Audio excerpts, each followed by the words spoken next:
O seguinte seminário será sobre o livro Rise of the Robots, de Martin Ford, mais especificamente sobre o seu capítulo 4, White Collar Jobs at Risk, ou seja, empregos do colarinho branco em risco,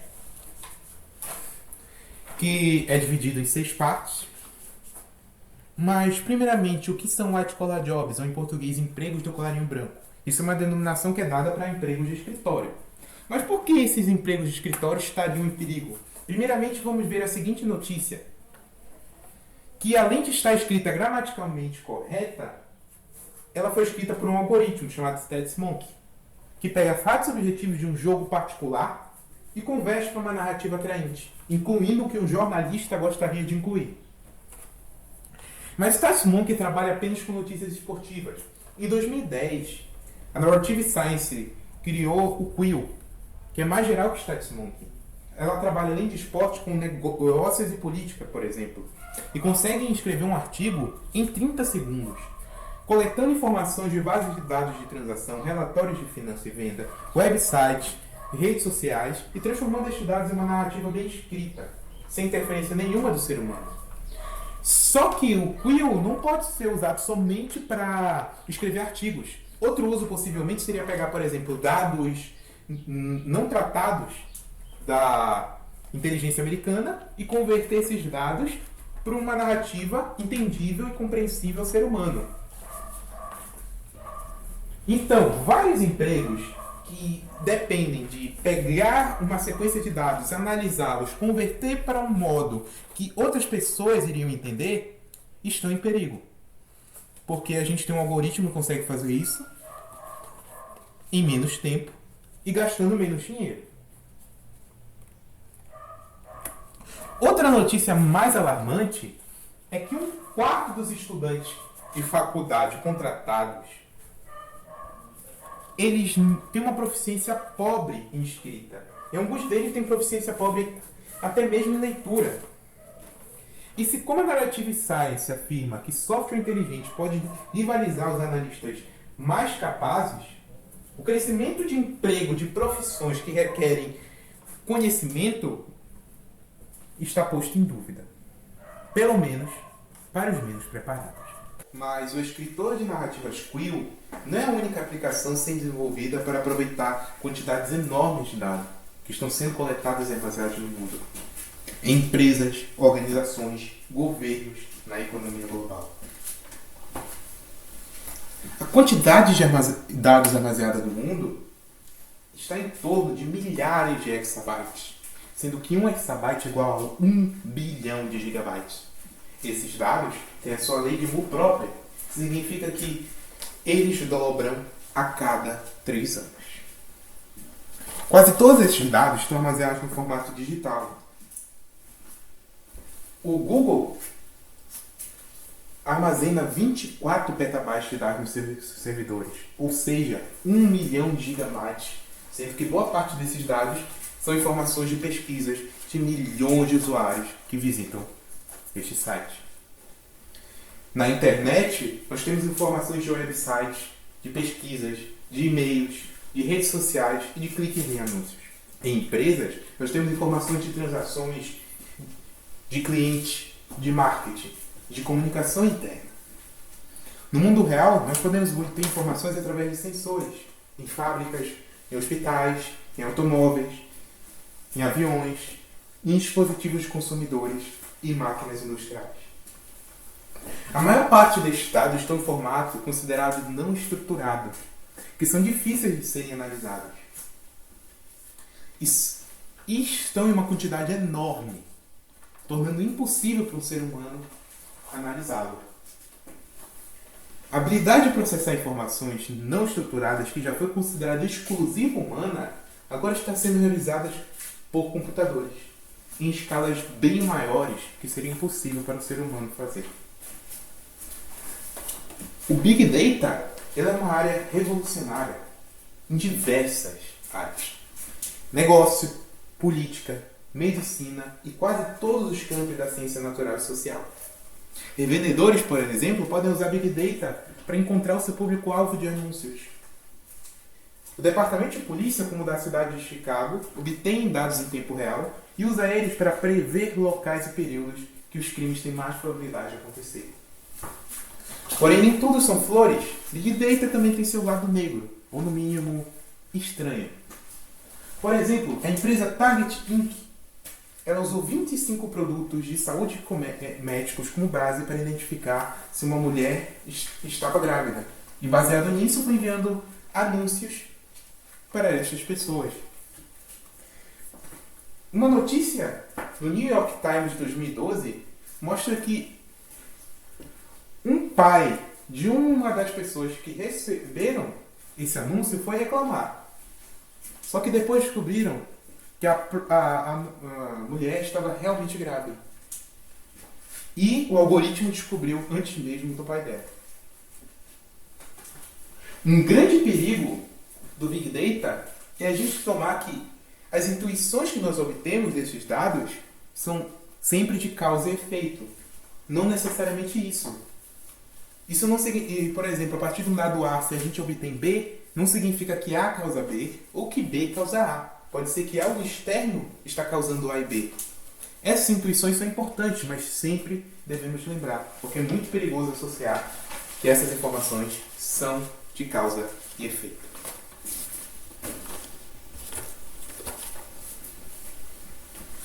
Neste mundo de Big Data, nós temos também algoritmos de aprendizado de máquina. São algoritmos que escrevem os próprios programas através de relações estatísticas, que seguem basicamente 2 passos. Primeiro, são treinados em um dado conhecido. Depois, eles são liberados para resolver problemas com informações novas. Alguns exemplos de utilização de algoritmos de aprendizagem de máquina são em filtros de spams. Podemos, por exemplo, usar em e-mails um filtro bayesiano, baseado em palavras que contém naquele e-mail, descobrir se aquele e-mail é spam ou não com uma alta probabilidade de acerto. Também pode ser usado para recomendações. Lojas como AliExpress ou Amazon podem enviar recomendações baseadas em produtos que talvez você queira comprar. Mas não podemos esquecer também das traduções de linguagens online. Uma gigante nesse setor é o Google, que no ano de 2005, na competição anual de tradução, que foi organizada pela National Bureau of Standards of Technology, a Google superou todos os competidores. Que, inclusive, tinha competidores que criaram esses programas que eram profissionais na área de linguística. Uma conclusão que nós temos a partir disso é que se nós temos uma base de dados grande o suficiente, ela pode superar os esforços dos melhores programadores. Mas também não podemos esquecer de redes neurais artificiais, que também são algoritmos de aprendizado de máquina. Os princípios que eles funcionam são parecidos com o cérebro humano. Uma classe de redes neurais seria o Deep Learning, onde múltiplas camadas de neurônios são usadas. Aplicações no mundo real seriam, por exemplo, reconhecimento de voz, tipo a Siri da Apple, a Cortana da Microsoft. Também pode ser usado para reconhecimento de imagens, como foi usado pela Universidade de Lugano, na Suíça, no ano de 2011, num banco de imagens de sinais de trânsito, onde o algoritmo conseguiu reconhecer 99% delas, uma capacidade maior do que profissionais. Não podemos esquecer também do Facebook, com seu algoritmo de reconhecimento facial, que consegue reconhecer se 2 imagens são da mesma pessoa.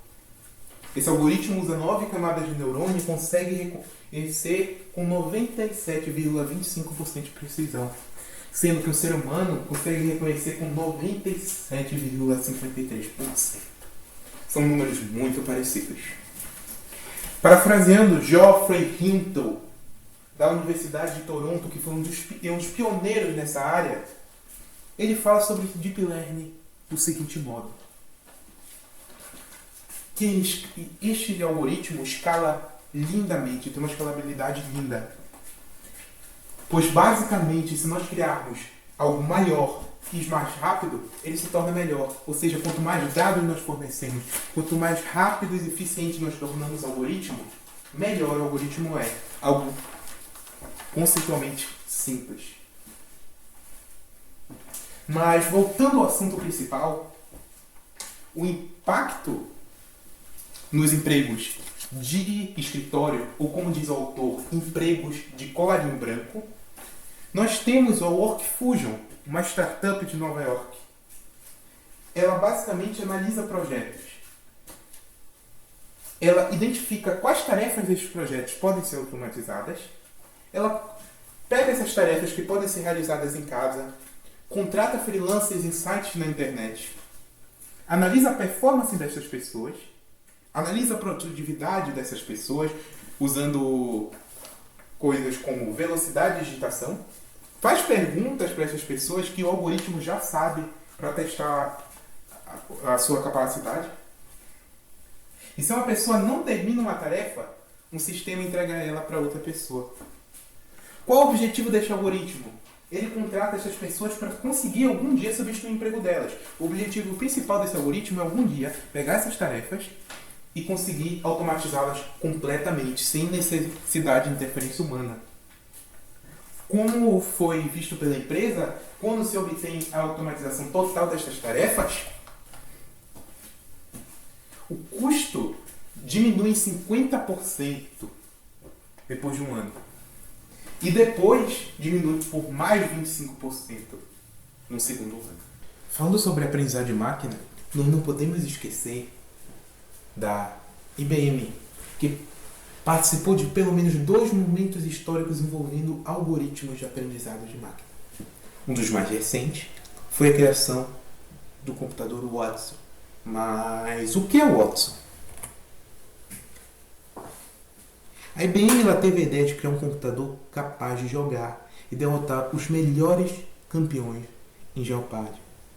Jeopardy é um programa de TV em que o participante recebe uma afirmação e tem que responder esta afirmação com uma pergunta.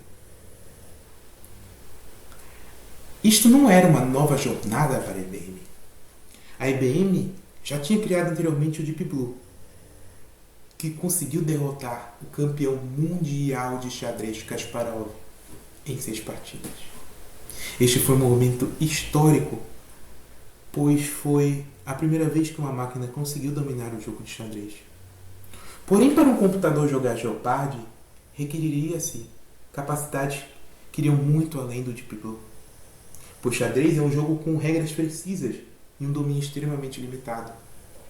Em Jeopardy, estaria disponível qualquer assunto que estaria disponível para uma pessoa educada. Desde ciência, a história, a filmes, literatura, geografia, cultura popular, entre outros. Seria necessário ao Watson compreender a linguagem natural e prover respostas no mesmo formato que os competidores humanos. Porém, haveria diversos desafios para o Watson, porque as afirmações dadas no programa poderiam conter ironias, humor, trocadilhos, ambiguidades, tornando mais difícil para o computador compreender. Para criar o Watson, foram fornecidos várias informações de vários campos do conhecimento que poderiam estar no programa. Foi usado nele milhares de algoritmos, cada um utilizado para uma tarefa específica, como por exemplo procurar palavras em texto, comparar datas, tempos e localização, analisar gramáticas em pistas e traduzir respostas brutas em informações propriamente formatadas. Em 2011, o Watson ganhou dos 2 competidores, Ken Jennings e Brad Hutter, em 2 partidas de Jeopardy.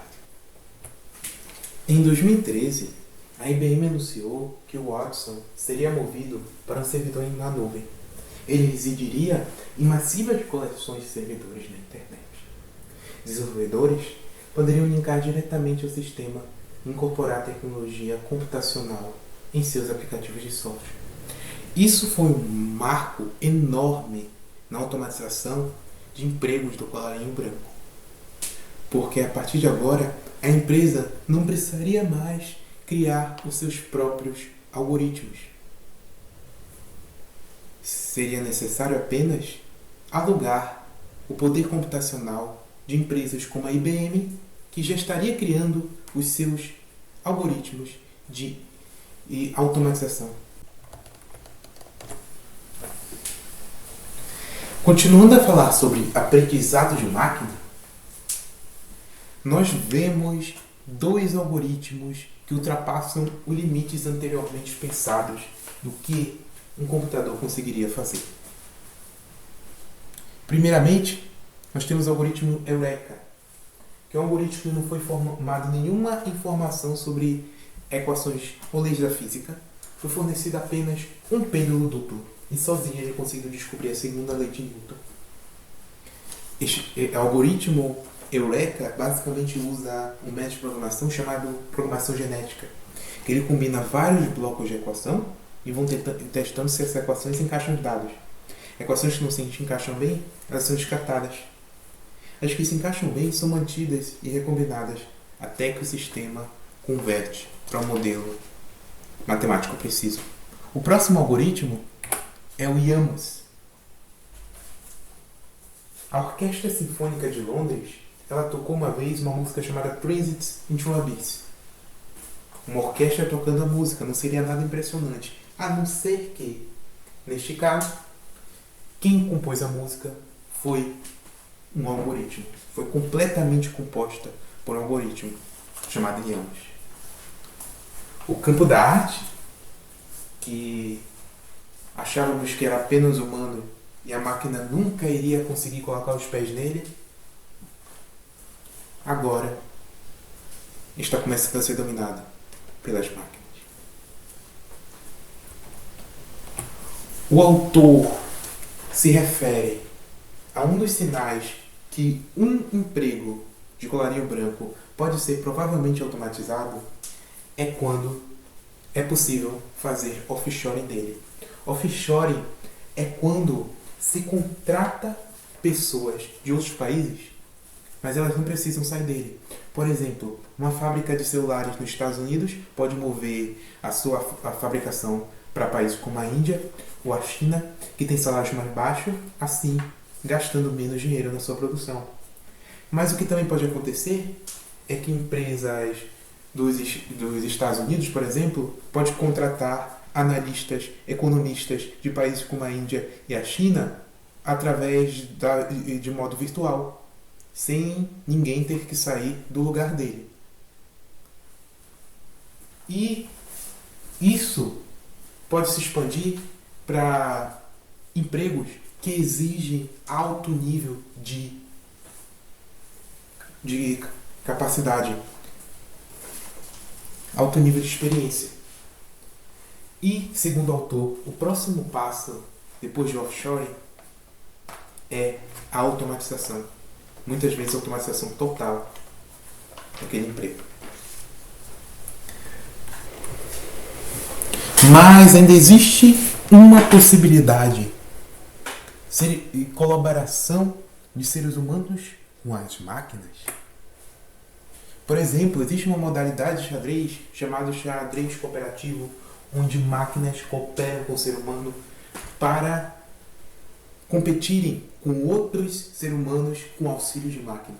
E foi mostrado que o ser humano, com a ajuda da máquina, consegue melhores resultados do que simplesmente a máquina jogando.